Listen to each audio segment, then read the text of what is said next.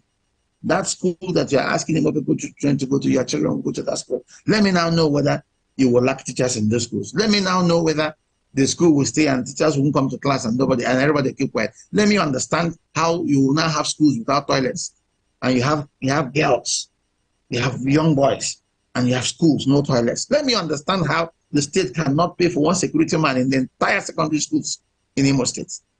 And yet you're supposed to have laboratories, you're supposed to have all of these things. So that is the state that we have, you know. So all of this can be, and if you check the expenditure profile as we do it, you know, in things that are much less sensitive, you just wonder what kind of priorities do we really have? You know, we talk about education, but we don't understand what education is. That's why we just pay lip service and spend money on every other thing except the real education. Foundational education is damn too important. If you get it wrong at that foundation level, there is very little you can do with the person again and all that. That's why you go to a place like Ghana, you come out of school, by the time you come out of school, you can do soldering, no matter what you studied, things like that. But here, you just come out from school and you can't even write anything. So we have to get it right. And of course, revamp and align the curriculum, you know, because the learn to earn ideology is real. So you're learning to earn. Your learning must be able to give you a skill that can give you something to earn. That's what it is. So we are still using curriculum of pre-colonial, you know, curriculum. That's what we are still doing. You know, everybody would tell, what's the longest river in Africa, the highest mountain, all that. What's Google there for? Those are things, that's data capture. This is not, what are you going to apply in this place? What are the materials that you can use to be able to construct something, the local materials, what is lacking here and all that. These are the kind of things that are going to get people to start learning things with, you know, that suits the environment and that can add value to the environment where they are, you know. So, and of course, there's going to be a collaboration between institutions and industry, because I keep saying it, there is a strong connection between industry and education. You don't just educate people and have, I mean, without due respect, whatever you studied, you just have 1 million graduates of religion, 1 million graduates of, no. What does the industry need? That's the job of Ministry of Labor. Ministry of Labor, in this year, we need 20 of this caliber of workers. In next year, we're going to need 50. In 10 years' time, we're going to do, now that we are talking about this PAM studies, we're going to need this grade of workers. And so you now tailor your education to be able to churn out what will serve your industry. So not turning out people, you know, and you're taking education, you're educating people, they don't have a job. The industries can't run. When they have to run, they have to import labor from outside. And you see a lot of foreigners coming here to do work. So education has to be fixed. And if we put the value, and I said, we're going to have a trust fund. That's not here. A trust fund. The trust fund says in what we earn, a small portion of that money, a small percentage, is going to be exclusively preserved for education, where you can't channel the money to anything else, so that we can have enough money to run our educational systems. All right. So, of course, it's when you have money that you can now upgrade school infrastructure and facilities. And there are things that are support, you know, there are institutions that support public education. You know, beyond the PTA, there are things like the people in support of public education. All right. Those things work as NGOs. This is where you don't have to have a word in the school, but you're in support of public education. These are NGOs, so they can take specific things and do it. You also have school mentorship programs, and you also have school patronage programs where people in their community say want to serve as patrons to this school. So all of those things are going to come in, you know, but I call them the P's, the physical, which is the construction, the policies that we're going to put in place. That is where you have to give more powers to school management, because we have all these kind of aberrant systems where you have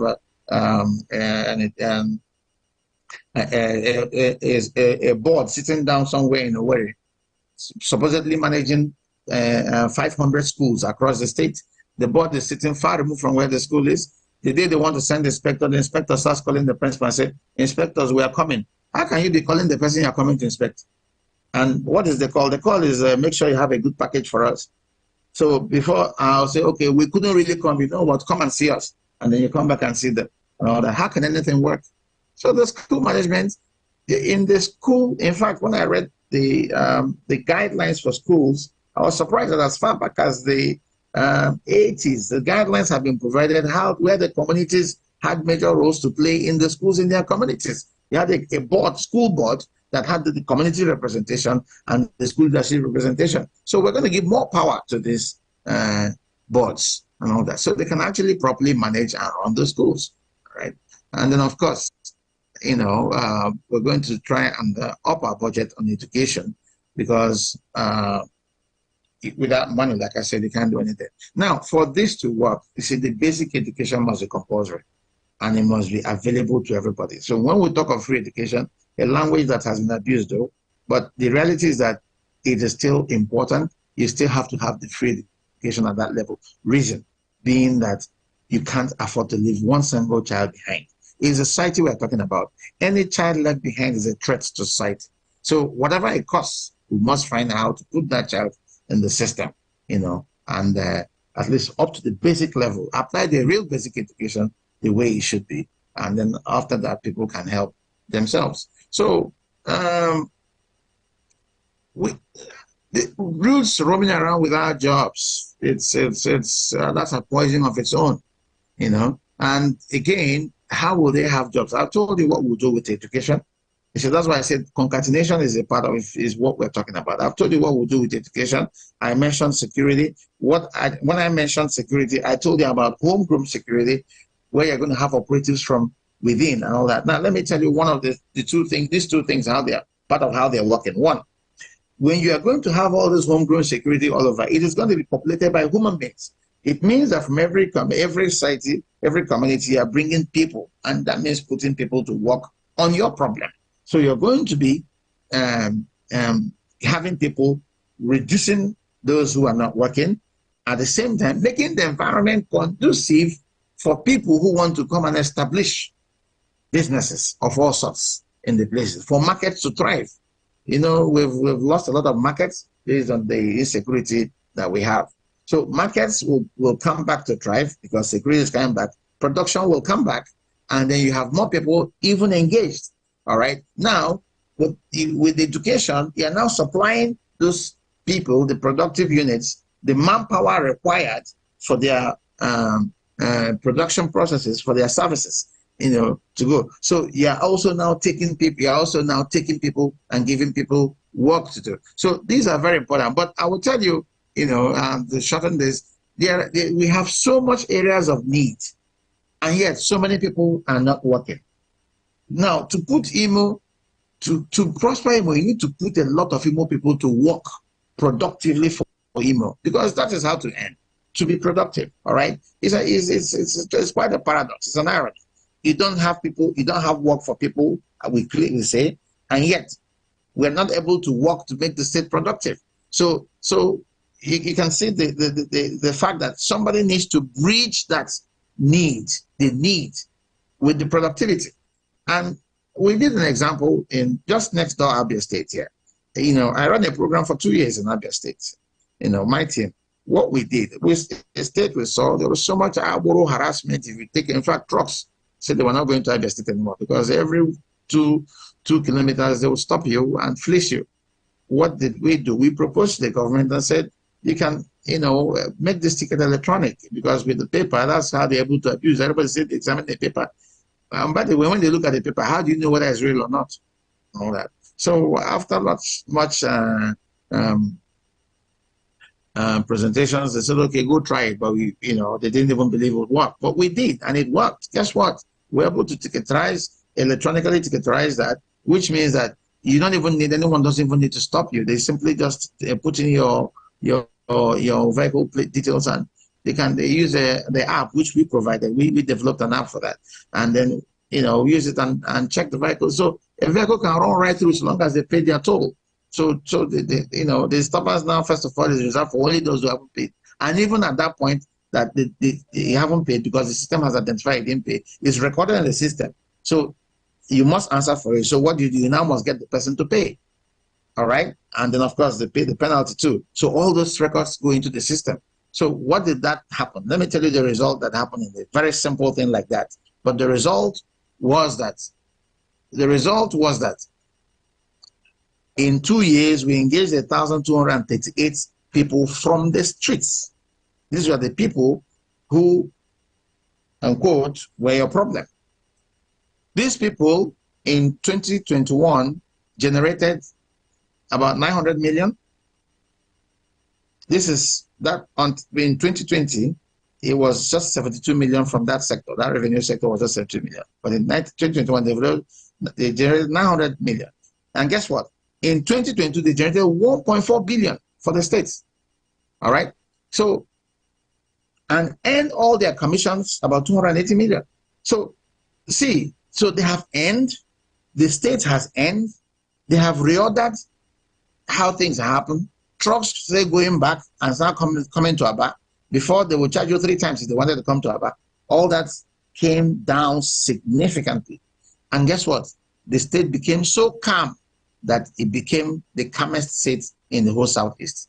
Because you have dried up where they get the people to do cause all this problem. So this is the kind of thing we're talking about, where we can convert all our issues and see how to ingeniously solve our problems with it. We are solving many problems at the same time, using one problem to solve the other. So this is what I want to do in Imo State across sectors, where IGR is so poor, is so low. You're not able to harness. And guess what? We didn't increase a single toll. Not one toll was increased in all of this. If anything, some tolls came down because you discovered then that some people were paying 3 times. So we can apply that. And let me tell you, there is no sector we cannot apply a similar thing to in an IGR. Because when I look at our GDP to IGR ratio, IMO is so abysmal. It's a disgrace, right? Because IMO shouldn't do anything less than 80 to 100 billion in a year. Based on what, and I'm not talking about getting into new areas. Getting into new areas will, of course, do another magic. But I'm talking about based on what is supposedly collected today.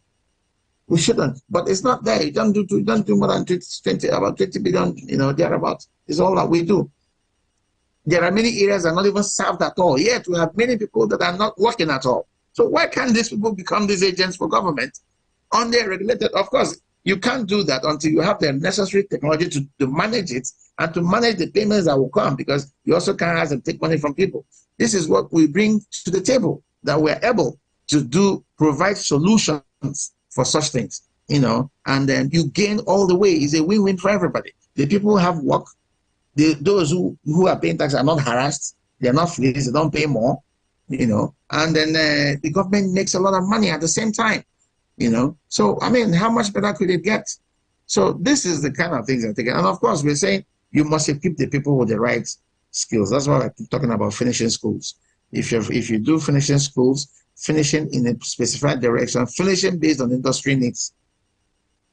My brothers and sisters, it's not about deciding how to take 4,000 people to somewhere, ship them out, 4,000 people. And I was just calculating and said that is 8 billion naira in airfare that is being promised. I didn't know Imo had this kind of money, and they didn't have toilets in their schools. So that's not what we're talking about. We're talking about being truly productive, giving people the skills. This people, you see, I don't know. I don't like to go into all this criticism. I like to say what I want to do. I like to put my clean glass beside a dirty glass. That's the better way for me to do things. But I can tell you that if I was to, get this state properly functioning with systems running, I mean, how many thousand computers, and you go to the entire ministry, you won't see any, you will hardly see a single computer running. What is the state running on? And yet we can have all of these systems that you can say, we have this number, how many thousand, 15,000, right? And yet you can't computerize one ministry. We just need to know how to place our things and know what to do with what we have. It's something that I can promise that my government will do in Imo State, So now the healthcare, which is the fourth arm of this. I'm from the health sector. I'm a medical doctor, and I was privileged to one of those trained on the Chinese cooperative medical scheme, which from the day we did that training and came back from here, I said, this is what we should adapt for Nigeria and all that. And then health insurance started. I was happy, but then we have not got there. All right, we need a real, properly functioning health insurance system, which was not going to help you much until you have electronic medical records. All right, the real health insurance system, and practicing, we're running it with full analog. That's what we're doing here, and all that. The hospitals can be running analog, and those of you in the places where there's health insurance understand how data is running all this health insurance. And you're saying, yeah, I'm coming to do health insurance, and I'm running analog. So no, we're going to have, incidentally, I have one of the, I am well, at the risk of sounding immodest, you know, I am the proponent of, or I have been behind one of the most successful electronic health records application in Nigeria. You know, my flagship MedSoft, I am MedSoft in Nigeria. You know, so this is something I know. I have done it. The oil industry, I've done it. In the Federal Medical Center, I've done it. All that. So these are things we know how to do. And these are things that we can do across the state, apply across the state, and have a well tied up health system, and then your insurance can work properly. I've had a meeting with the HMOs. We sat together and did our figures together and worked out that it at the state, not this what they're doing today, which is just a shadow of it, is a mockery what they're doing. That's why can you put health insurance?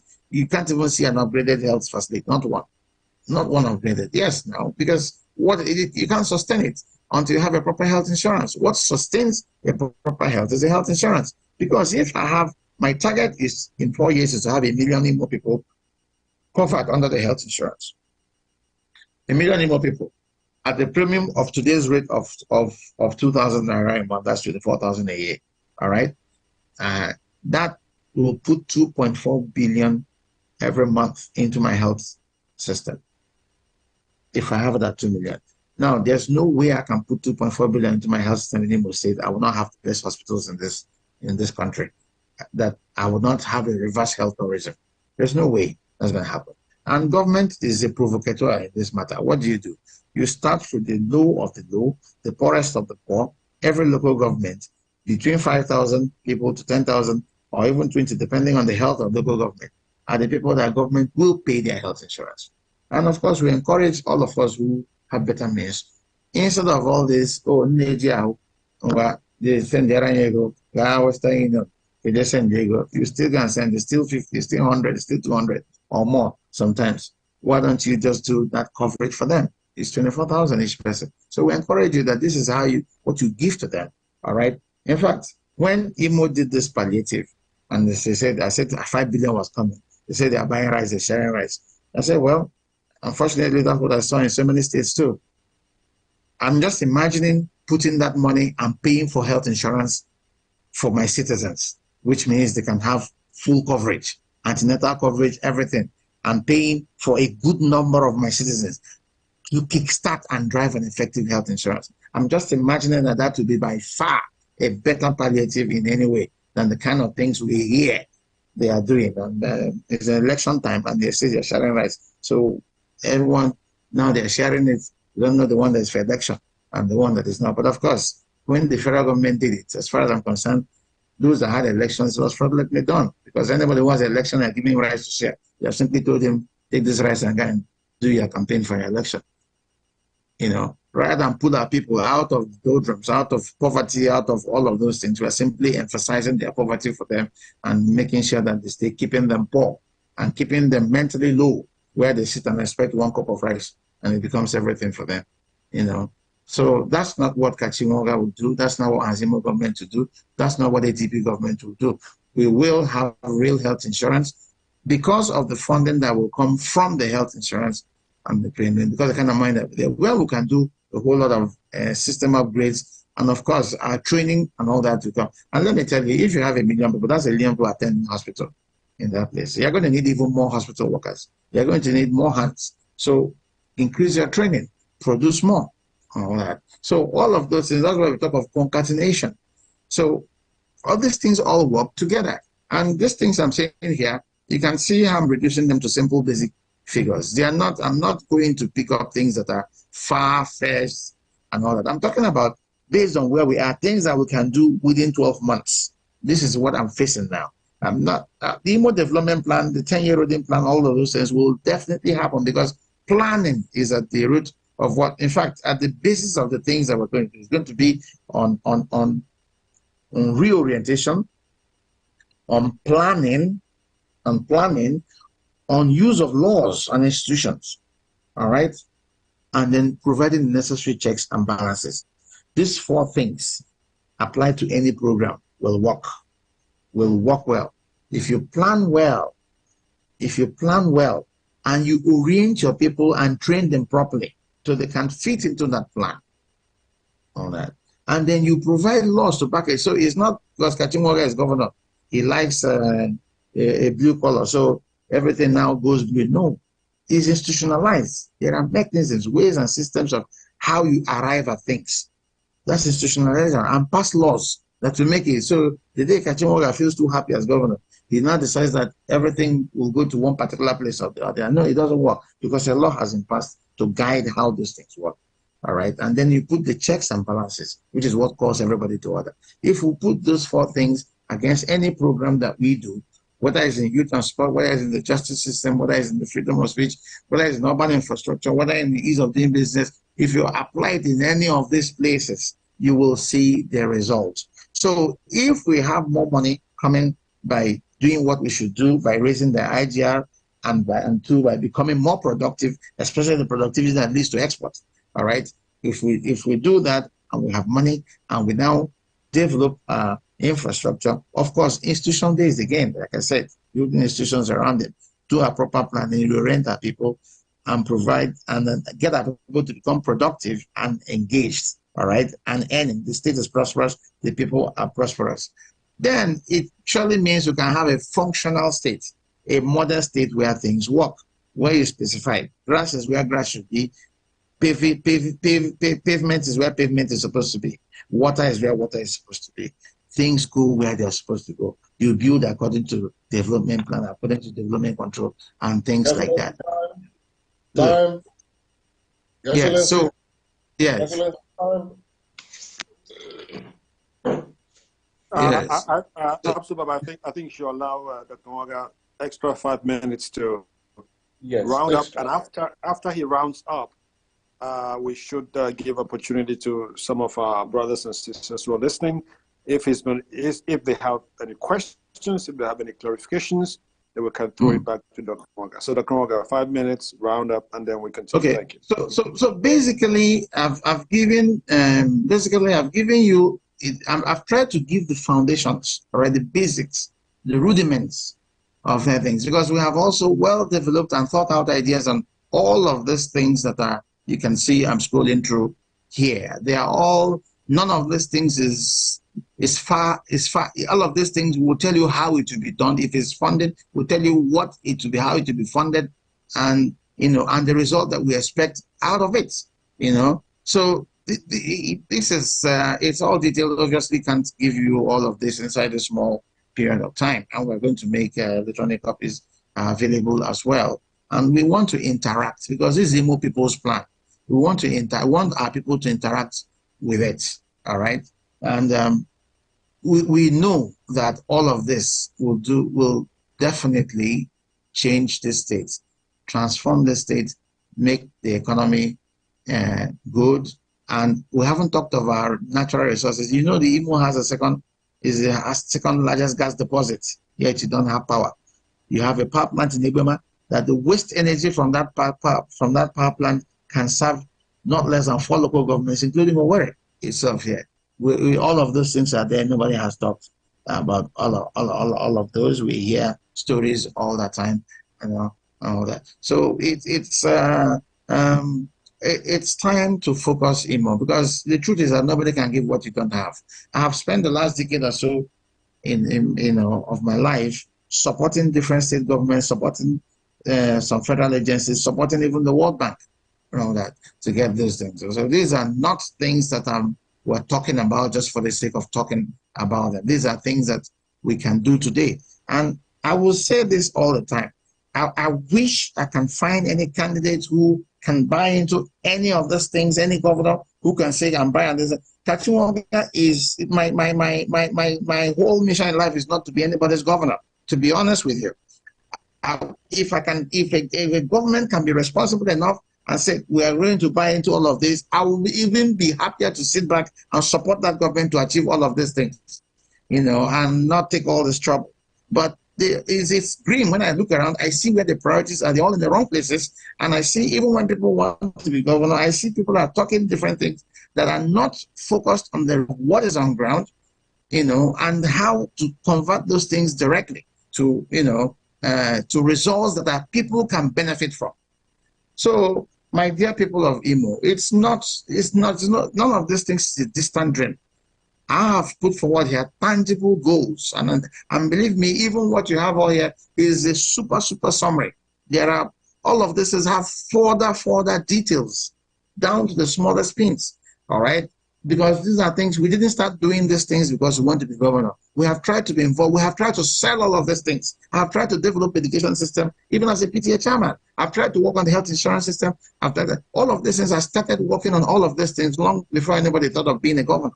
All right. So these are not things in this few months of putting up. No, these are real things that can change Imo State. As a matter of fact, things that can change Nigeria. You know, if we're and things that working together with. I've not even told you about the collaboration with other Southeast states, because working together with the Southeast states, we can first of all transform the Southeast. You know, if we understand what we have in this place, if we do understand what we have in this place, we can change. So these are things that are realizable. And I thank you for listening, and I plead with you to please support the campaign. This can work. Now, let me say this as a closing part. I know what many people feel. It's gone. They've taken it. It is ruler here. Even they did the result. I know how people feel. I also thank all those who are worried so much about me. I'm very worried about myself. I'm very worried about my family. I'm exposed, utterly exposed in all of this. I'm taking a risk of my life in all of this. I'm extremely worried. But I also realize that many people have died. They were not contesting to be governor, and they have been killed, and they have died in this state. They have been maimed. They've had their houses burned. They've had properties destroyed. They have their businesses killed. All right? They were not even contesting. They were not as exposed as I am making myself now. And they still suffer these things. So do we sit back and say it's all gone and have this hopelessness, you know, envelop the whole place, and it's all gone? And what is it? If the graph we are plotting now, where will it take us to if we continue the way we are?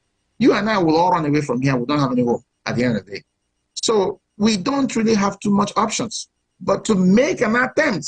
Even God will thank us, will bear with us and bear witness to us that we made our human efforts to make a difference in all of these things.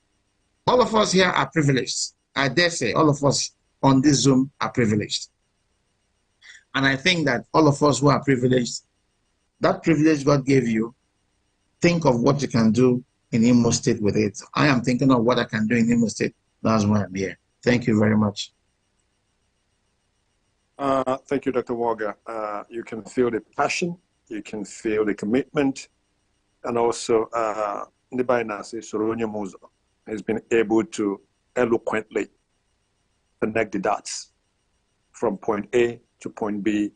You can feel the intelligence behind this plan, and it's a workable plan that will take months, not years. Before we get to our guests, brothers and sisters, I want to ask a question. On your screen right now, you can see a notice for anyone who would want to support HAZIE IMO. Dr. Morga is not a hungry person. He's been able to feed his family and take care of so many other people. This is a way for you to say, you know what? I support your dream. I support your aspiration. We want a new IMO. We want something to change. And that is what it's all about. So right on your screen is how you can help in so many ways, prayers, cash, campaign things, whatever it is, just to say that, you know what? I'm in this. I'm in support of this. Because all of us who are in the diaspora, if Imo State is left to slide the way it's going, we just might be, unfortunately, unable to go home. And when you go home, you'll just be hiding in your room in your house. And what a terrible way to live. So please, in any way you can show your support to HAZIE IMO, it's right there. If you have any more questions, reach out to us, reach out to the campaign. You can reach them in so many ways. So right now, Abso Baba, I think I'll push it on to you.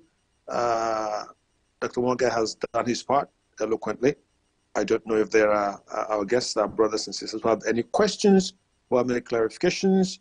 We're trying to round this up at the top of the hour by 6 o'clock. So if you have any questions, please keep it brief, keep it straight to the point, and Dr. Wonga will do his best, I'm sure, to clarify or to give you some more insights. Thank you so much. Abso Baba, up to you.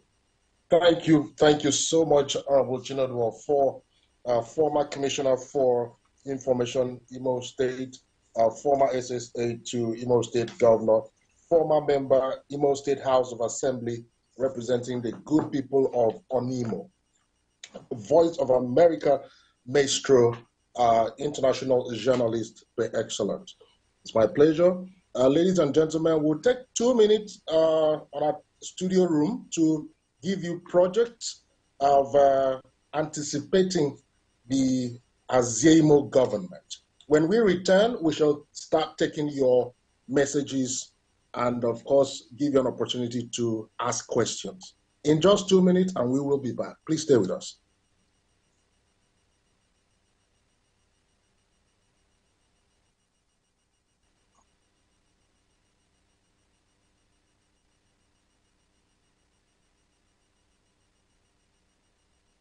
Let me say thank you very much for your messages from Magnus and family.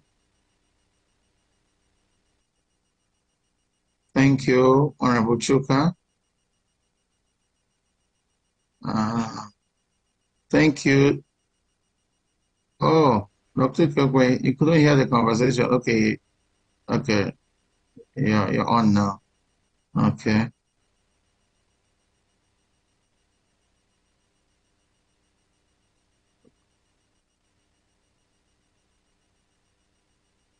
Thank you, Francis. Thank you, Alma Fevi.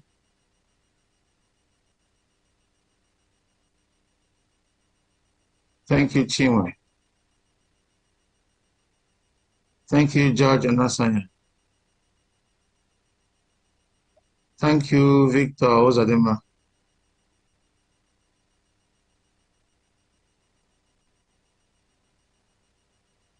Thank you, Dr. Kekwe. Thank you, Francis.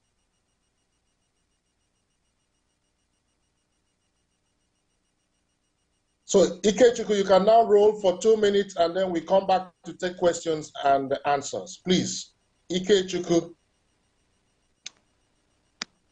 Thank you, Collins. So, I think if you have, we can take the questions while it is now, right? Yes, pending I became Med place. actions. Is the Honorable of Nigeria Teaching Hospital, UN. I think there are 2 hands raised. Okay, if there are requests for clarifications. Yeah, Anselm is first. Anselm, go for it. Okay, let's Anselm go for it. Mr. Naziku.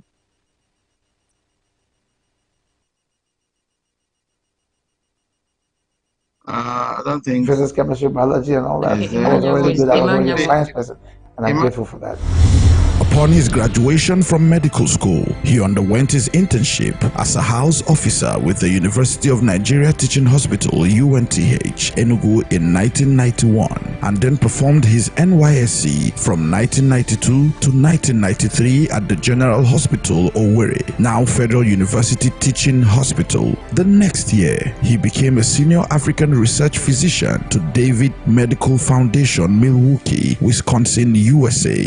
Thereafter, he joined Chapel Group Specialist Hospital, Owerri, and in 1995, after 4 years, he honorably resigned as a senior medical officer in order to take up the position as a personal assistant to the Federal Commissioner, Federal Character Commission, Abuja. He served on this position from 1996 to 1998, when he was made the medical director, Vaccine World Africa. I was trained by the best. My lecturers were the best. Not just, they were the best in the world. This was a time when people would study abroad and come back to to Nigeria to give service. I was a beneficiary of that. And that's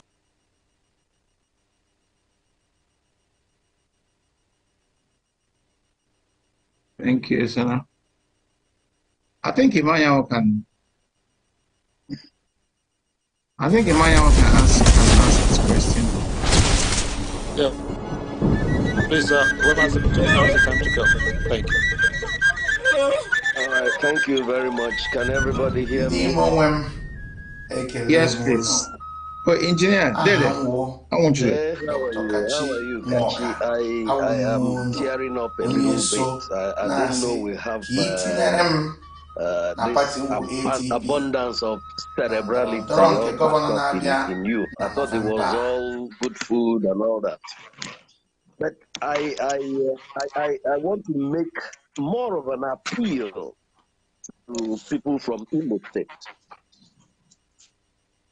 that it is time we took our situation as grave and as gravely as it is seriously. We have been tottering around the doldrums over these years, and every shade and manner of persons have come here to govern us, including myself, and I weep. Kachi Moga has, I didn't come in on time because I'm where the reception is impaired a little bit, and I have to climb up to some convenient place to get a good reception.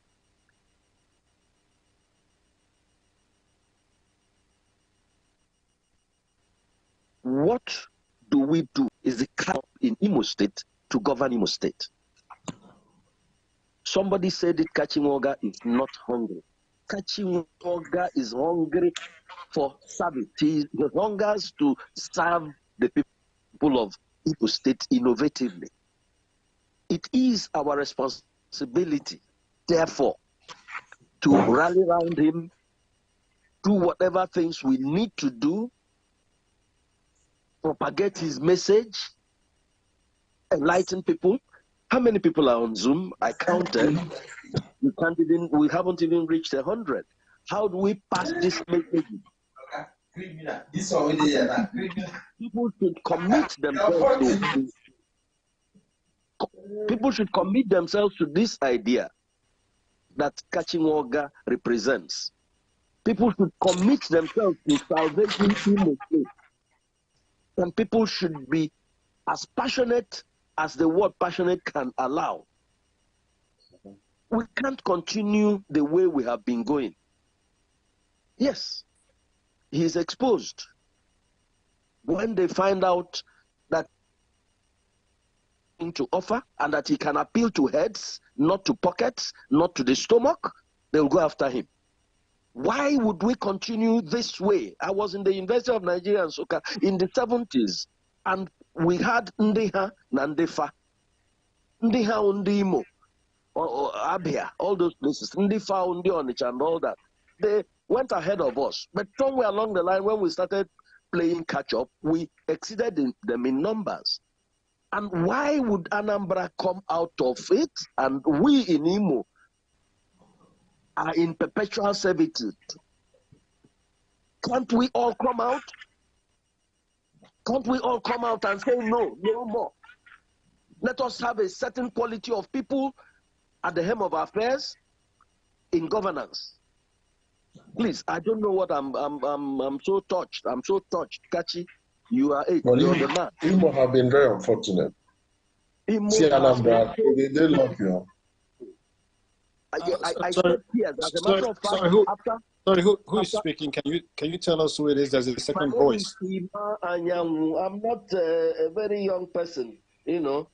I thought, you know, we would have Engineer Anyanwu, yes.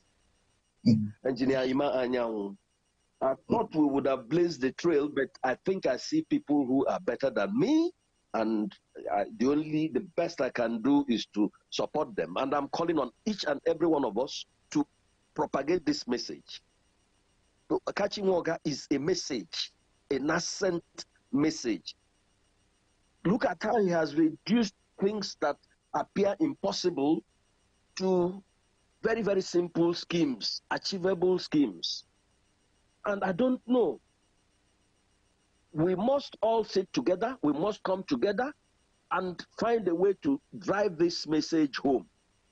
Please, let me stop at that. He's somebody I know personally, and whatever it is, I'll get back to him, and we'll see how we take it on from here. But I am appealing to every other citizen of Imo State, everybody who is on this Zoom meeting, to carry the message home. Thank you. To carry the message home. Let us stop taking money. Let us stop taking money and mortgaging Imo State. Imo State is thoroughly mortgaged. We must come out of it. Thank you, Engineer. Thank you, sir. Absolutely. The next guest, please.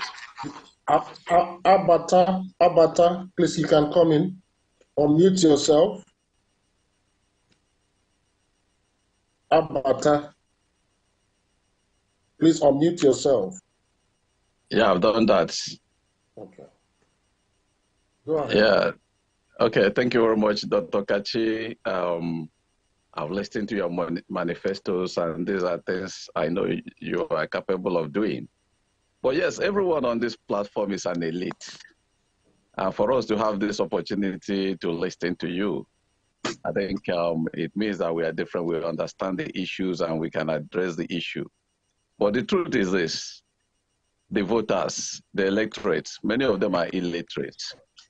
You've talked about bags of rice and other the assumed palliative that will be doled out by the current administration to the people. And when I was talking to people this evening, that's one of the things they were raising.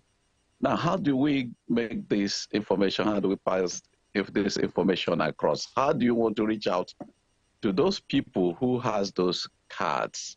Many of the people who will be here don't have even cards. And many of them will not be home to vote during election. I travel home every election, but most people that will be on the platform don't go home to vote, don't mobilize their own relatives, even they are not popular at home. So how do we sell this information to the people is the most important thing. I think that's the area we need strategies to communicate this information to those people who don't have the opportunities for Zoom.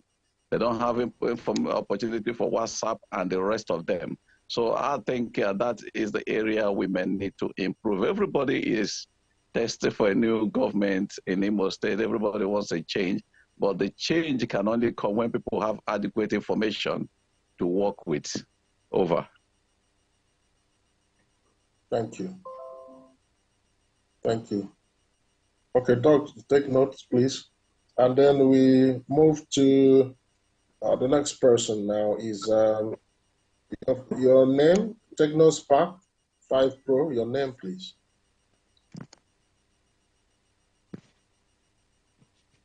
Hello? Yes, go ahead. Hello, good evening. Good evening to Your Excellency, the incoming, and also to the host and every participant in this meeting. I am Honorable Magnus Obina. His Excellency is someone I know so much that the cap really fits. I know he will do perfectly well on the health sector. He's an expert there, and also on information technology. But my question, I have a question for him. Though I came in late, though I'm sorry for that, for being late to this meeting. But I don't know if he has already spoken on roads, because that is the area I am so much interested in. Road network within not only the state capital, but within all the parts of the state. I want to hear from him on his possible policies when he becomes the governor, and his ideas, concerning the road network in Imo, the bad road status, how he's going to handle that aspect. That is my question. Thank you. Yeah. Well, are there any more questions, or do I take these ones? No, no other questions. Yeah. Any other question? I think for time to be better spent, if Dr. Wanga, if I can crave your indulgence to get a piece of paper, write down the questions, so that if you maybe about 5 or 3, 4, 5 questions, then we stop, and you can just give your answers and clarifications. Then we take it batch by batch. That will save time. Thank you. Okay. Please, iPhone. I want to do a contribution, please. Please do. Yeah, I am Father Januarius Shima Onyoma Ahaneko. I want to appreciate everybody in this platform, and I say this to all of us. This is a wonderful opportunity from God to all of us to recover IMO. I did say in 1992 that something is coming up and it will overwhelm all of us. And thank God I'm alive today to talk about it again. That is taking over of fraudsters, the 419ers, forcing themselves on the society in all ramifications. And people felt as if nothing was happening. Today, we are all on the run. It is most unfortunate. I remember with nostalgia asking a little child, 1993, what he would like to be when he grows up. And surprisingly, the little chap answered me, "Father, I would like to be a 419er." You can imagine. However, please, I want to beg those in diaspora, all of us, every family in Imo State, or most families in Imo State, have somebody in abroad, and in most cases, they are the breadwinners of their families. Please and please, we have to now help our people. Tell them, collect money from whoever, it is our money, but vote according to your conscience. Vote ADP, and that is Dr. Kachi Nwoga's party. Insist, tell your people, if they don't vote for the right candidates, let nobody disturb anybody from after November 11th. This is supposed to be sacrosanct. Please, it is a passionate appeal. We can do something, collectively and individually. Enough is enough. Let everybody mandate people from his or her family members, insisting that they should get it right now or never. That's my little contribution. May God bless us all. Thank you very much. Thank you, sir. Asubaba, who is next? And then Dr. Wanga can now take it over. Thank you. Okay. Yeah. My name is Henry. Dr. Henry Agu. Formerly worked at IMO Foundation. Couple of years back. Thank you so much, Dr. Wanga. It takes somebody who is passionate to see that IMO works, to be able to articulate this and bring them up for us to listen to you. Like the former speaker said, there are more people that need to know about this. But my emphasis here is, I would say, the opportunity, the institution of Imo State now has created an opportunity for you to excel. But it depends on how the campaign is being championed to get to the grassroots. I would say our people are yearning for true leadership. They know even the promises made to them for those that will travel abroad and some other, campaign strategies. People are looking for those who are willing to change Imo State. And with what you've presented, I can guarantee, if implemented accordingly, Imo will rank among the 10 best states in Nigeria.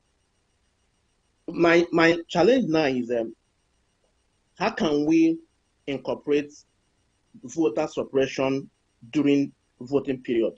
While you're making the campaign, I would suggest that people should be sensitized what they should anticipate. It could be from the media, it could be from some of disruption, violence.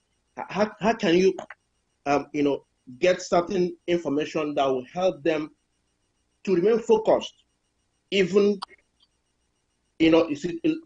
for instance, now, the area where you are from, this is one of the areas you're going to get more votes. But I can tell you, we have sycophants, we have people who are going to work against you to make sure votes are suppressed, either because of the PVC collection or late arrival to the polling units or security issues. I don't know if you can, how you can put that into plan while doing the campaign around, so people will remain focused. If there is a mass voting for you, it becomes difficult to rig or to manipulate the system. I can guarantee that with what we have here, people need to hear about this. People need to know and to be able to comply and vote massively. Thank you. Thank you very much. So, can I answer these ones now? Yes, Dr. Walker. Go ahead, please. Please keep it brief so we can accommodate as many people as possible. Yes, I will just consolidate the questions so we can answer them there between Engineer Anyanwu Dedem and Dr. Henry. Dr. Henry, good to hear your voice again after 10 years. Thank you. Okay. Yes. Yeah, your first worry is how to help, how to support, how to get this information across to our voters. And Yes. definitely genuinely worried about the level of our voters.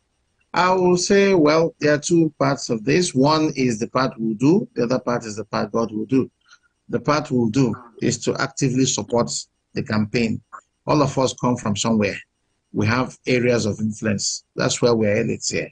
All of us have areas of influence. We have our website, HAZIE-IMO.com.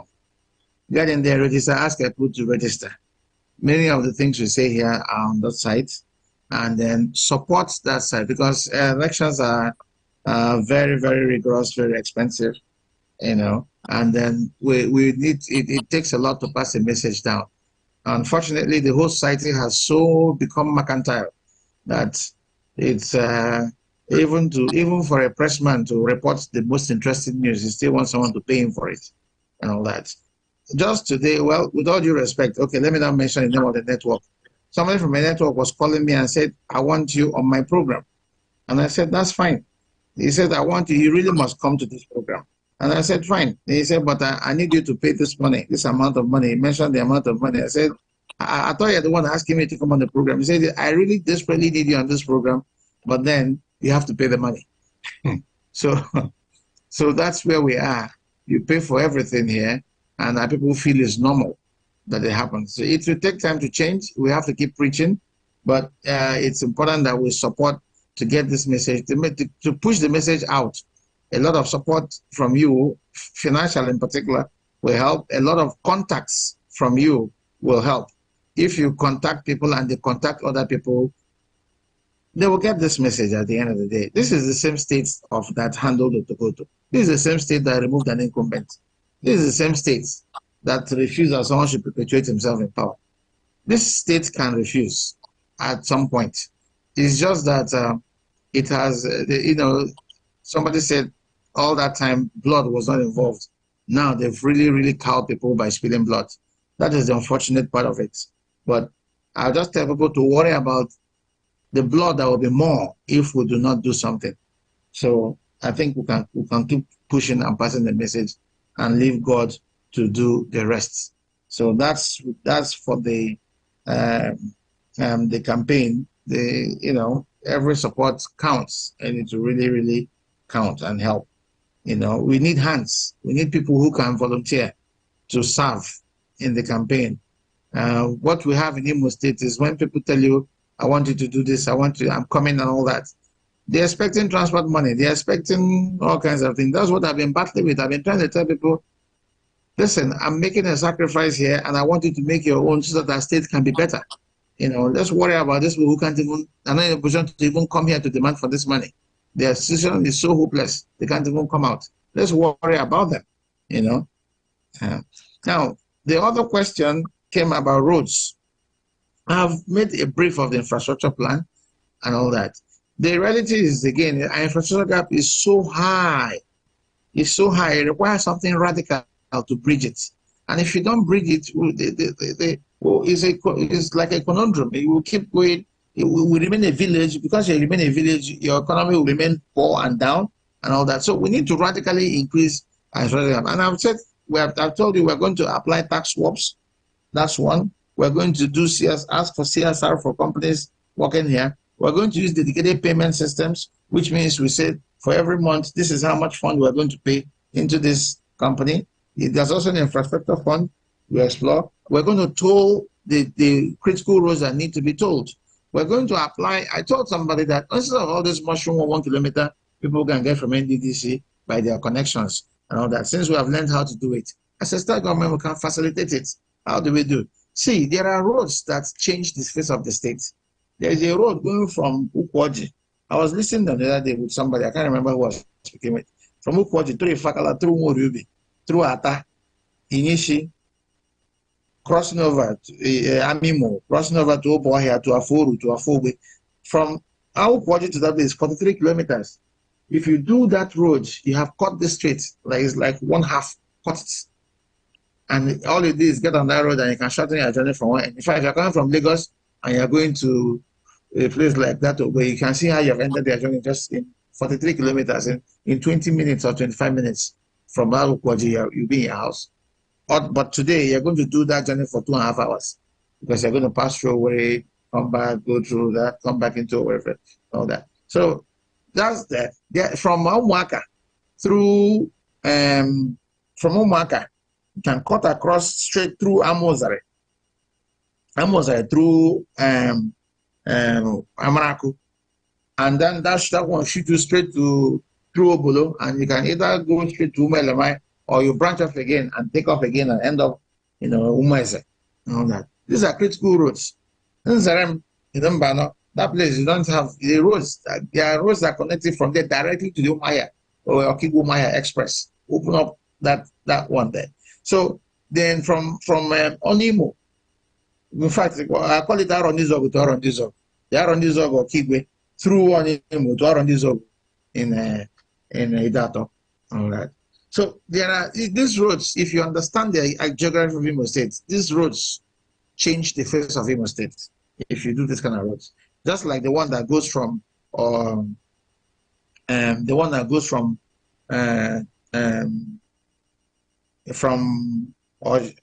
Oje, it goes from a part of Umbiri actually. Well, Oje through to eventually crosses through Toronto, crosses through Ebu, Awaka Road Safety, crosses through Naze, crosses through Ihiagwa, crosses through Obrinze, crosses again. That's the one that goes to Umokande and all that. It goes on one end and goes all the way to Port Harcourt, to River State, through to Ahoda. From that place to Omok, through Omok. From that place, you can turn right again somewhere there, and that road is only the dressing that you can pass somewhere there. That road, in fact, you can connect Egbema, connecting Egbema to Izombe and all that. It's actually relatively short distance, but you can imagine how you do a wide cycle, go around the whole Nigeria to just go from a place that is just next door to one another and all that. In fact, one federal constituency and all that. That's Egbema to Izombe. So I think I understand Imo State enough. I can tell you that applying these things just shortens, and you just discover how small Imo State is if you can do these rules I have mentioned here. Yes. So I will say that instead of NDDC to be doing this 1 kilometer, These are the kind of roads I say, NDDC, you do these roads for me. All right. This is what you do for me. These are the roads I'll use CSR to do. These are the roads I'll use tax work to do, to be able to bridge the gap. Now, every local government on their hand now, which is what I proposed for the 6 months I was local government for 5 months, and I did a proposal. And the government of the day even said they would adopt it for the whole state, but it didn't see the light of day. What did I do? At that time, we discovered, I think as at that time, it was like 72 million that will be used to purchase a payloader, a dozer, a grader, a roller, and all that. What we were going to have one per federal constituency was a low loader, and then about 2 or 3 tippers and all that, and then to have a yard. Every local government should have that. What it costs you now after that is, and by the way, how do you fund it? Now, at that point, I discussed with First Bank. First Bank was willing to give the money to be paid over 3 years. I think it was just going to be about 2 million or so the local government per month. That would have finished paying that, I think 2.5 or 3, but not more than 3 million. That. So if those local governments have those machines and are paying slowly, and you can find diesel and put in those things, is what you're expecting to be. It means every local government can keep every road passable all year round. You don't have to wait until you have asphalt. No. And it becomes a big contract. No. Just maintain those roads. I'm not even talking about the ones you use ordinary wheelbarrow, headpan, and shovel with the manual labor of local government staff to do those ones and pass through there for who use bicycles and all those things. So it's all together, and it's something we can do. Thank you. Thank you. Thank you, Your Excellency. Dr. Asubaba, can you confirm the time what we have remaining so that way we can divvy up the questions? Can you confirm how? Yes, for now we do not have requisitions for no hands up at the moment. Okay, so now it's local time is 6:06 here, and back home I think it's what is it 11 or midnight or something? 11:06 p.m. 11. Okay, yes. So Dr. Wanga, I don't know, you want to take the next, maybe we wrap this up by 11:15. You can take this time to recap, or if there are more questions, we can go to 11:30. It's all up to you. No, I think what will happen is that absolutely, let's have all this, the ways to support by referring people, by making contributions, by even sourcing campaign materials for us and donating to us, donating campaign materials. We can put all those things on the HAZIE IMO website, and we can fix them as messages we can also pass to people. And then I think we can let everybody rest. I think we have engaged them enough today. The engagement doesn't stop. I think we should also put a link, if it doesn't exist, where they can post their questions, and we can send the answers directly to them on any issue concerning Imo State whatsoever, whatever it is. Thank you. Yeah, thank you, Dr. Wanga. May I, on behalf of Dr. Wanga and, of course, his party, his candidacy, thank all our brothers, both those in diaspora and those who were able to join us at home, wherever you may be. We thank you for your interest in Imo State. We thank you for your passion, your commitment.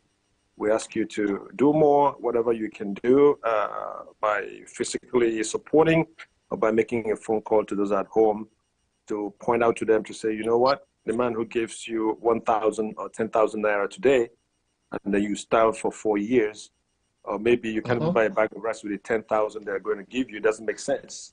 And you've had these promises forever. Where has that gotten you? So it's time to ask those hard questions. It's time to use our influence here, and also to get those at home to do the right thing, because Imo belongs to us all. But without Imo, I mean, we're just stateless, and that's a terrible thing. So I want to thank you on behalf of Dr. Wanga. And there's a question. Sorry, please, let me cut in. There's a question that will help. They said to vote means one must register in Imo. Actually, yes, I think they said up to 30 days the election, you can move your registration to another state. You can go online on INEC website and check. I said up to 30 days the election, or it should be done before 30 days the election. But after 30 days the election, I think at this point you have to walk into an INEC office. I'm not sure going online will sort it. So if you want to vote in Imo and not register in Imo, then go to an INEC office and move your voter registration to Imo State. You select your polling unit and ward of your choice, and they can move it. So we still have 40 days. We have 40 days to the election. I think it's something you must do in the next, you must do tomorrow and next if you're going to have a chance to vote in Imo. Thank you. Thank you, Dr. Wonga. And I have some people who are also, they are praying for you. They wish you the very best. They ask you to stay safe, but they're also asking you, I'm sure this is an internal party matter, for you to explore the possibility of making sure your votes are not stolen, there are no overvoting, your people are not beaten up, the same usual scenario that happens, and people are not just thumbprinting and doing whatever they want, so they deny you the victory if God gives it to you. All those ones I'm sure you are working on, and those are internal party things. But I say, so I know you are in the system. I know you will do the very best that you can. So on behalf of you, on behalf of everybody in this party, we want to wish all our brothers well. We ask you to take care of yourself and stay safe. God bless you. Good night, everybody. Okay, moderator, please, sir, before you retire, may we crave the indulgence of the campaign DG, Barrister Thelbert? Yes. So please give a vote of thanks. Barrister Thelbert. Go ahead. Please unmute yourself, sir.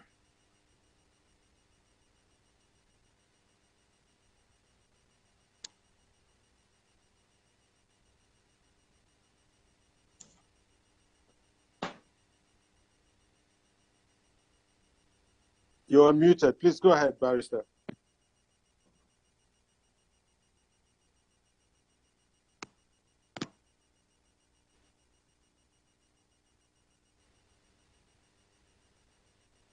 Barrister Prince, are you there?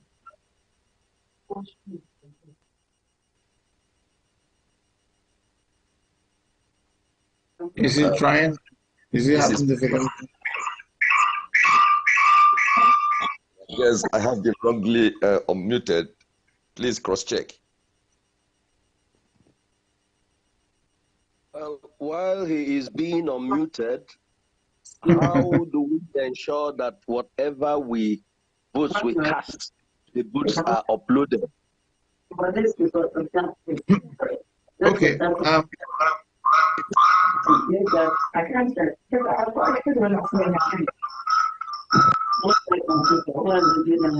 Okay. In this.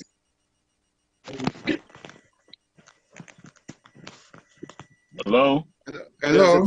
There's a techno spark. I don't know who that is. Can you please, is it a question or go ahead?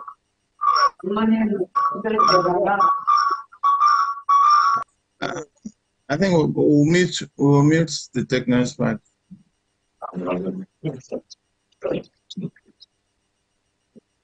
He's been unmuted.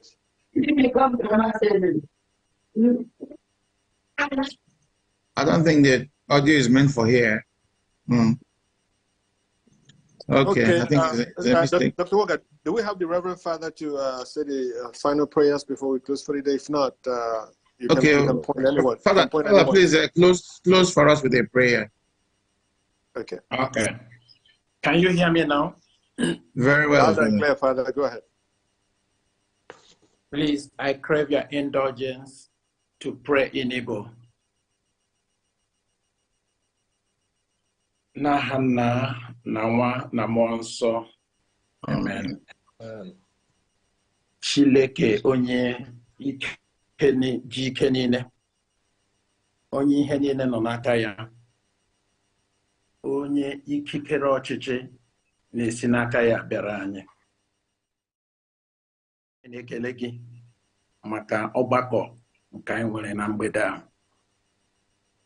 Anyị na-enye gị otito na nsọpụrụ maka ndị niile gwara anyị okwu ihe niile anyị nụrụ gbasara inwere onwe anyị n'Imo steeti.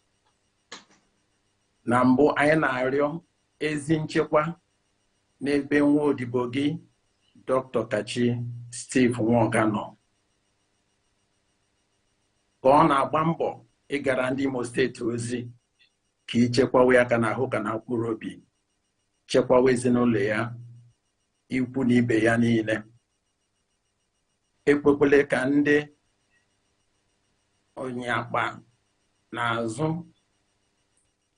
were chọpụta ya. Ekwekwele ka ndị iro hụ ya, uchide ya dịka ọkụkọ si eshikpụdide ụmụ ya.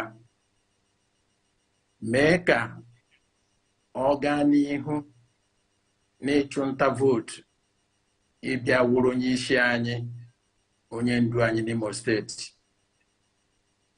Ihe Imo chọrọ ugbu a wụ onye ndu, ọwụghịkwa ndị ọchịchị. Chineke jike niile, lee ndị INEC, ndị niile aka ha ga-eso na ntuli aka nke 11th November 2023. Metụ ha aka n'obi, were ha mere ngwa ọrụ iji zọpụta Imo n'aka ndị omekome na ndị ọjọọ niile gbara anyị gburugburu. Chineke jike niile, o nweghị ihe ragaghị omume. Bịa mee ka emechaa ntuli aka ka Dr. Kachi Nwoga nweta mmeri, ka Imo steeti wụrụ ebe ndị mmadụ ga-anọ obi eruo ha ala. Akụrụba iji jaa Imo steeti mma erude nwoke rude nwaanyị aka. Ọ bụrụ ma ndị ọjọọ were ego na ikikere ha ji ugbu a were na-enye ndị ebe ụlọ anyị iji balagbo n'ọchịchị, Chineke ana m arịọ gị, metụ ndị ebe ụlọ anyị aka n'obi ka ha nara ha ego, nara ha ihe niile, ma kwụsị inye ha ntụziaka ha. Ekwekwele ka ha tiri ihe ọchịchị, ka anyị niile laghachikwe n'ịta ahụhụ, egbu arụ ọbara na nkwafu ọbara. Bịa mee ka anyị jiri aka anyị wefụta onwe anyị na tigbuo zọgbuo anyị tiri onwe anyị site n'ịnara ego na ihe a na-eri eri, were ihe maghị onwe anyị ihu. Mee ka elekshọn a na-abịa ugbu a wụrụ oge anyị ga-eji nwere onwe anyị kpamkpam n'Imo steeti. Otito na nsọpụrụ gburu nke gị, ka obiọma na ịhụnanya na inwere onwe wụrụ nke anyị. Ihe ndị a ka anyị na-arịọ gị site n'aha nwa gị bụ di nwụ na Yesu Kristi onye nwe anyị. Amen. Amen. Amen. Amen. Amen. Good night, everybody. God bless you. Moderator, please, I want to draw attention to the fact that we will continue to play the project video for those who may want to still watch, as we display on the Facebook for our audience. Thank you. Well, we'll also make the announcement of visitation to HAZIE on Wednesday. We're going to visit HAZIE local government. I'm going to visit our Furu markets and the Narambia Motor Park, among other places, on Wednesday. Thank you.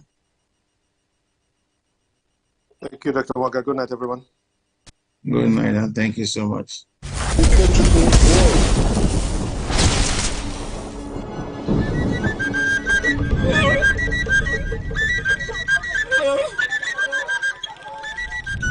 Ndị Imo nwe m, ekele m unu. Aha m wụ Dr. Kachi Nwoga, awụ m unu onye so na-asị ka ị tinyere m na pati wụ ADP na ndọrọndọrọ nke gọvanọ na-abịa na Nọvemba. Biko m ajọkwulụnụ ụmụnne m ndị Imo, otu obodo dị ọdị unu mma. Ị chọrọ mgbe ị ga-abịa asị gị n'ụlọ ụjọ atụwa gị, ọ dị gị mma si gị isi ma ụmụ gị isi Lagos ma ala bekee ma Abuja ha bata gị sị gị n'ọkwa abatakwala obodo jọrọ njọ? Ọ dị mma ụtọ ahụ? Ọ dị mma gị na-aga ka ijiri obi n'aka? Ọ dị mma gị efụta ụmụaka kwesịrị nọ skuul a na-agbagharị anọ na skuul? Ọ wee ịchọghị ma ọ ga-awụ ihe chọrọ ụmụaka niile kwesịrị nọ skuul anọrọ na skuul? Onye rịawa ọrịa ya aga ụlọ ọgwụ enye ya ọgwụ. ọ dịghị mma ụmụaka shi skuulu pụta ha chọọ ọrụ enwe ọrụ. Ọ dị mma ụbọchị ọbụla ige ntị n'ikuku ha ga-anụ egbuole mmadụ akwafuola ọbara. Biko na ndị Imo, mụnwa bụ Kachi Nwaọga na-agwa unu na ọ gaghị adị ụtọ a ma unu nye m ohere ka m chi Imo, maka na ụdị ihe ndị a ọ na-emekọta m n'obi. Amakwana m ihe m ga-eme ma m bụrụ onye isi unu iji lee ihe ndị a ka m welatachaa ya. Oge agafeele ma anyị ga-eje mmekwa ụta na-eji eme ya wụrụ ọkwa dị agha eresịa ndị mmadụ ma ọ wee nye onye na-amaghị ihe ọ na-eme. Ndị ebe ka anyị na-ata ahụhụ. Biko ana m asị unu, oge erule mgbe ndị nwe ihe a ga-enye ya ihe ha nwe. Ndị ga-arụ ọrụ enye ọrụ ha ga-arụ, ndị ga-akụziri enye ya ka ya ga-akụziri, onye ọbụla enye ka ọ ga-emeli, onye ọbụla mee ka ọ ga-emeli. Imo steeti ga-adị mma. Oge erule mgbe ndị ọchịchị ga-ewere obi umeala gbada mara na ihe ha bịara wụ ọrụ, ọ bụghị ịbịa nọrọ n'elu were ogwu jide onye ọbụla zọgide onye ọbụla.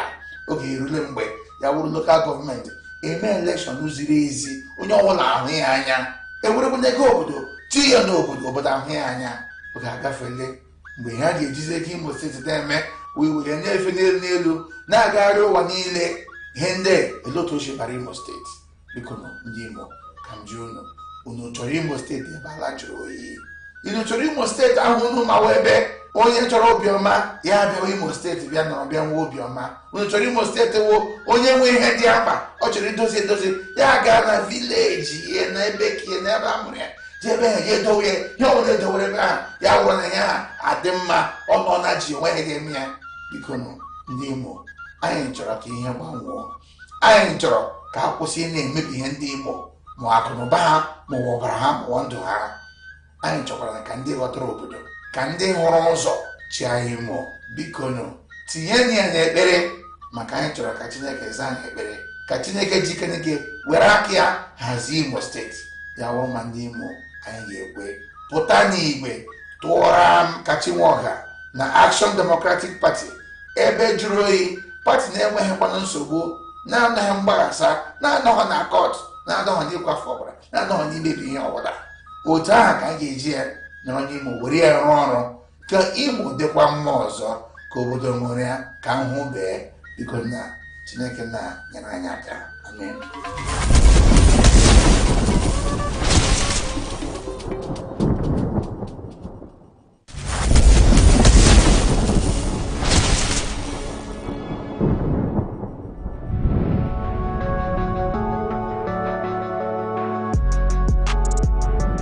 Brothers and sisters, the youths of Imo State, I greet you. How come all we hear is either you are getting killed or you are the one killing? Is this all we can get out of our youths in Imo State? How come all we are talking about is 43% unemployment? No job. No job means no food. No food means no enjoyment. In the youth, economy. It is time to stop. It is time to get it right. It is time to change this narrative. That is why I am coming. I'm coming to stop all of this. I'm coming to make sure we have jobs, so that we can have food, so we can have enjoyment. We all have a role to play. It is not time for coolers. It's not time for the usual. You cannot be anybody's dog anymore. Nobody can use you to do anything bad anymore. By the way,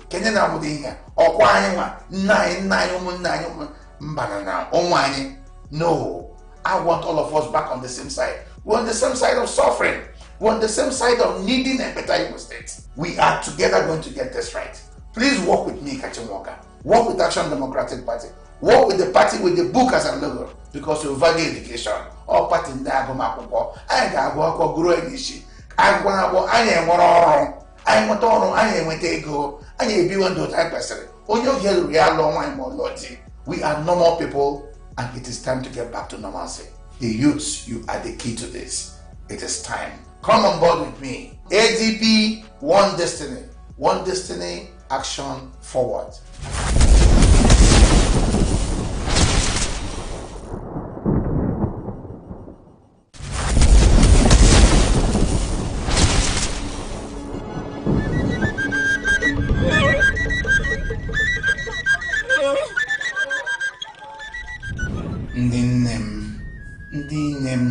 State.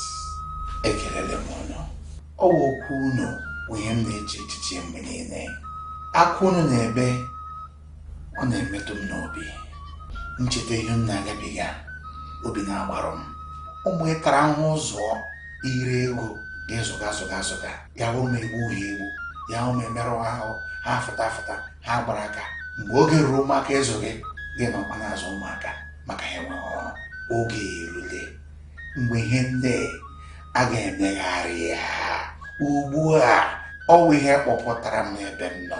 O nweghị ihe ọzọ m chọrọ na-awụ otu unu ga-esi adị unu anụghị n'udo. O nwere ihe ị ga-emeli maka ya, nwere ihe mụa ga-emeli maka ya. Ihe m ga-emeli maka ya wee wepụta onwe m ka m rụọ n'ọrụ ka gọvanọ ụlọ. Gaa n'ugbu a, gaa na wọdụ gị ka ebe a jee rejista na pati anyị ga-eji arụ ọrụ a. Aha ya bụ Action Democratic Party ADP. Ka mụ onwe m bụ onye ga-azọ gọvanọ n'aha pati ahụ. Achọrọ m ịkpọlatacha ụmụ anyị, onwe onye ga-efu efu ọzọ, onwe onye ga-asụchi ga-amakwa ebe ọ nọ. Nke kacha nke ọbara ọ na-akwafu na-eme unu na-anọrọ n'akwa mgbe niile ka ọ kwụsịchaa, ka obi ruo ndị nna anyị ala.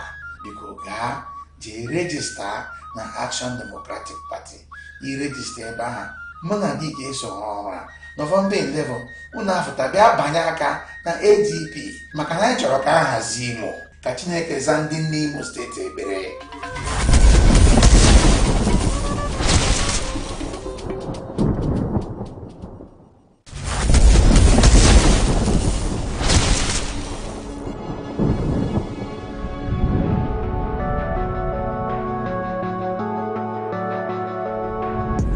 My dear teachers of Imo State, I greet you all.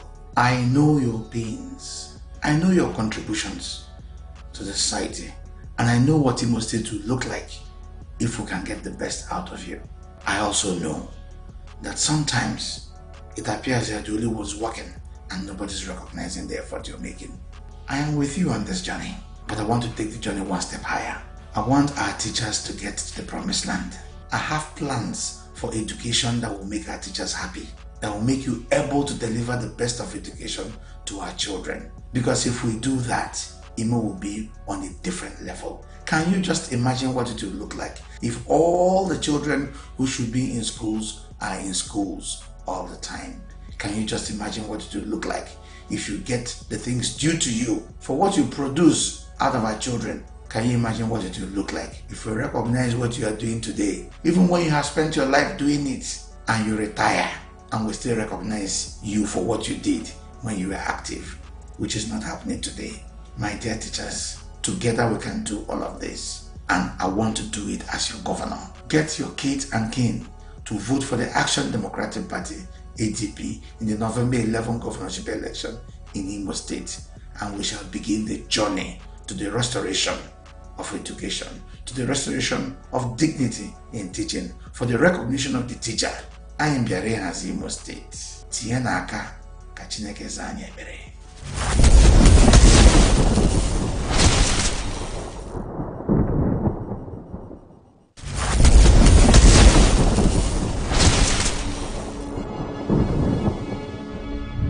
Imo has not been fair to agriculture and has actually lost a lot from not doing agriculture.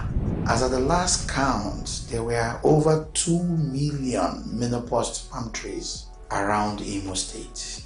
2 million menopause palm trees means trees that can be felled and used for other things you can produce out of the stems and leaves and fronds of the palm tree.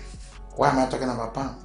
Because palm oil is actually more expensive than crude oil. Palm oil will come from the breed of palm trees that we have. Beyond when Igbo planted about 6,000 hectares, or there about 5,000 hectares in Adapam, which was done donkey years ago.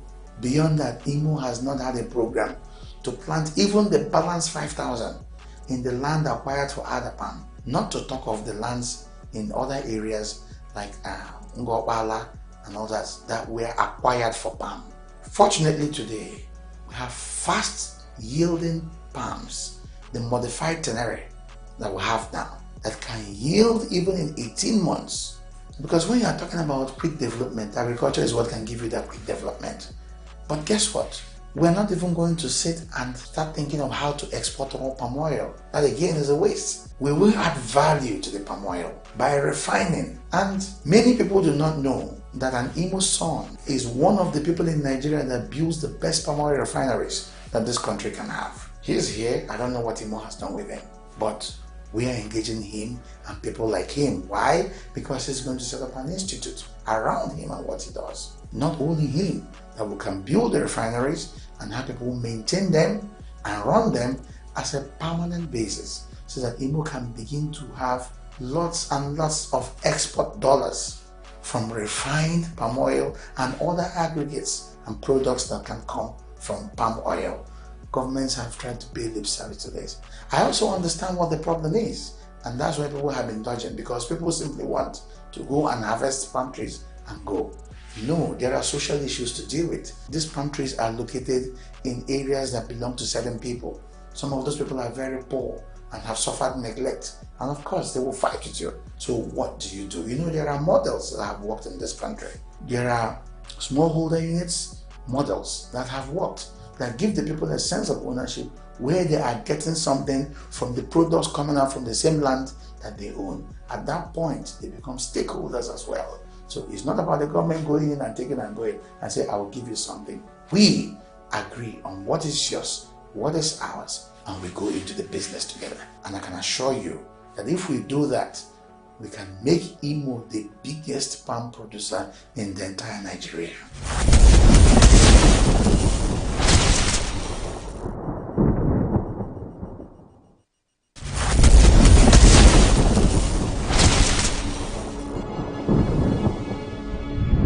Imo State has performed poorly, perennially, on the ease of doing business scale. Have we bothered to go and check the reasons? When you look at the measurement for ease of doing business, one of the factors is the justice system. When you have a poor justice system, it takes forever to finish a case, that takes forever to handle even the most basic disputes, that has not provided simple, alternative, effective justice mechanisms for little disputes, disputes about business, disputes about contracts, little cases even against the government. That's why it's even worse. Somebody says, the government has taken my land. You're waiting for the same government. You'd never ever get that justice. These are the things that pull us down. Which businessman wants to come and operate in that environment? So HAZIE IMO government already has thought of all that and will restore confidence in the justice system. How do we do it? We're going to create alternative dispute resolution mechanisms that can handle simple disputes in days, some even within a day, that can help to guide people on writing basic contracts for simple things. Why won't you write a contract with somebody if you want them to fix your engine? You write a basic contract. You go to one of those doors and they tell you this is a simple contract you can do for a tiny fee. You do and execute that contract. And it's very simple when the man does not do what he says he will do, or when you do not pay what you have agreed to pay, and it's resolved and it has the force of law and judgment. That is what we are talking about. So HAZIE IMO government will make it easy for people to enter into and execute contracts and seek resolutions whenever there are violations, especially those of the kind of varieties for which otherwise, in using today's activities, you would go hire very expensive lawyers and stay years and years, and by the time judgment is given, justice is essentially denied because the reason for the judgment has been overtaken by events. Sometimes people are even dead. Sometimes the thing has gone beyond restitution, where things have damaged beyond control. No, we are going to fix that because it's one of the easy things to fix, and we are going to fix it, and HAZIE IMO government will bring IMO back in the right place on the ease of doing business scale.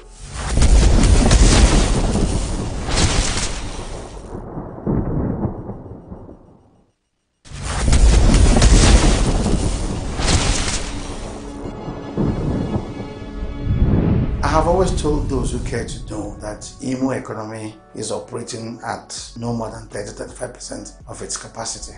In fact, I think I'm being generous. Why do I say so? Even as at today, without the enablements that I know that can be in place, a GDP of about 7.7 trillion. What are we able to generate? Because the economy, you're talking about what you can generate, and you're talking about what goes around it. IMO is barely generating 20 billion naira in a year. This is abysmal revenue, even in Africa. Should be no less than 45% of revenue to GDP. But how can you even generate more when the basic ingredients for this generation are not being done? It's only now we're trying to have human information system, which somebody has done so much injustice to by burying it inside politics. The informal sector in the state is a huge part of the economy. What have we done as a state to recognize this informal sector? To do basic enumeration principles for the tax assets in the informal sector. We're talking about businesses, we're talking about properties, we're talking about humans. And by the way, this state, for all you do, you're budgeting about 500 billion every year. I don't know how much that can really run. For 5 million people, no, you can't do anything. An infrastructure gap alone requires over 1 trillion on its own. All right. The first thing is to do a rolling plan for Imo State. Imo doesn't have a rolling plan. Sad. We don't know where will Imo be next year, in 2 years, in 3 years, in 4 years, in 5 years. The minimum is 5 years. Why? Because when you have a clear goal of where you'll be, and by the way, institutionalize that rolling plan by passing it through the House of Assembly. So it's legislated and becomes law. This will give investors confidence. All your budget today is based on the paltry 20 billion that you're getting in a year and whatever comes from federal allocation. That's a sign of a state that is not interested in the economy. Why? Your budget can be tripled by inflow of investments. That's where the real thing is. See, the economy doesn't care who is spending the money. The economy cares that that money is being spent in your state. And IMO has the potentials to attract money being spent inside the state. But what are you doing to get it? Instead, you're having security scaring people away. Instead, you're making draconian laws that make people not to come. The state is becoming unfriendly. No, we will open the state for business. We will fix the security of the state. We will have a rolling plan for 5 years. And of course, your rolling plan will have in mind your strengths. Let me give you an instance. You have more people in Imo. In fact, when it comes to education, education is the hallmark of Imo State. But we don't understand what follows education. Education is not just about people going to school. Education is about R&D, research and development. That is the key in education that unlocks the economy anywhere. What is in Silicon Valley? That's what it is. Research and development. This state can be the center of research and development. This entire country does not even boast of one standard engineering laboratory, for instance. So for all the education that we are talking about, for all the training that we are talking about, what are we able to make out of it? So in our education, which incidentally, because we don't know what to do with it, is running as a liability. In other words, government is expanding and expanding. No, we will convert that to an asset because we're going to be producing and producing. We are producing teachers for the whole world. We are producing nurses for the West and for Europe. We are producing, that is education. And we are embarking on R&D with innovations that can be sold and can generate monies of their own, where the state supports. So the state is part of the venture capital that is going to come out of the R&D. So we will develop the assets of the state.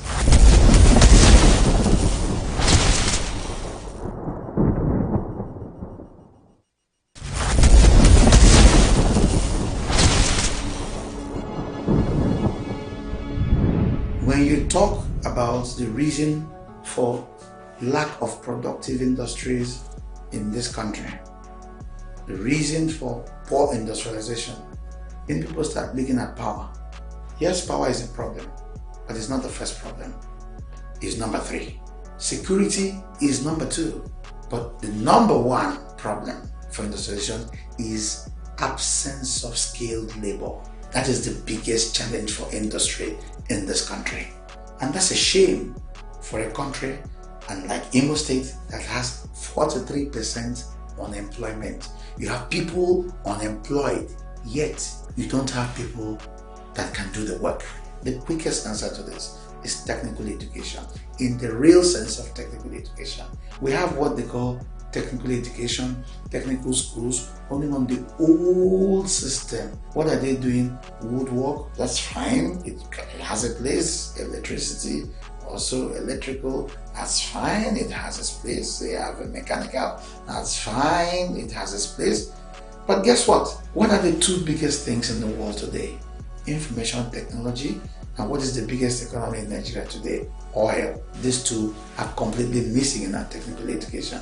So what are we running? What the white man set up in the colonial days is still what we are running today as technical education.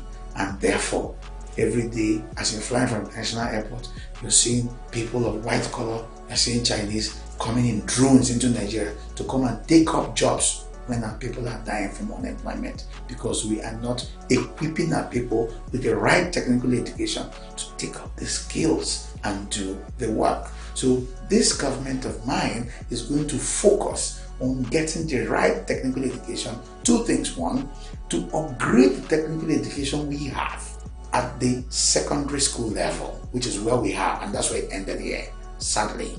We'll upgrade it to become the modern technical education with modern tools, modern skills, modern industry requirements. And guess what? Targeted industry requirements for the industries that we want to bring in here, or people want to bring in here, infusing them into the curricula of the technical education, such that our boys and girls will come out from these technical schools straight into jobs. Then we'll take it one notch higher. Of all the technical schools, of all that you do in technical education, where will they do their tertiary education? Where is the tertiary technical education? That one is almost non-existent, because all the tertiary things you have are doing theory and theory and more theory. How are we ever going to solve our problem? Do you know that if you have the right technical education up to tertiary level, you're not going to sit down and say, oh, go and learn and come out and look for a job. You're going to say, what is the problem of Imo State, for instance? If it is power, you engineer it inside there. That school, that tertiary education will focus on that and will start producing people that can solve that problem for you. It's targeted at solving your problem. That's what the education is meant for, to solve your problem. And in Imo State, we are going to run technical education to be able to generate solutions for all our problems from inside Imo State. We are going to be able to supply the world with skill, rather than being a net importer of skill, which we are today. We are going to convert all this 43% of people who send them back to finishing schools. Do you know that there is no skill that you cannot specialize in and become something out of it? I would rather have somebody who is certified in block molding, and I know that when the blocks come out of here, I tell him the blocks are going to be used for a skyscraper. He knows the constituent that that block should be. I tell him it's going to be used for a bungalow. He knows what it should be in that block. And when I give him a block, he lifts it, he checks it and says, no, don't use this block to build. And I can tell you why. And he will do some mathematics and tell you, these are the figures. In fact, if you use this block, this building is going to last only 15 years. But if you use that, why? Because it's a specialist in blocks. So in every aspect of what we do, we will teach our people, we will train our people, who will become technically competent, who will become experts in those things that we do, so that we will no longer import labor and export our money. We will use our money on our own labor and rather export labor and import our dollars from the labor that we get. Thank you very much, Ike. I think that's the much we can take for the night. Thank you, Ike. You can shut down now. Thank you. Thank you.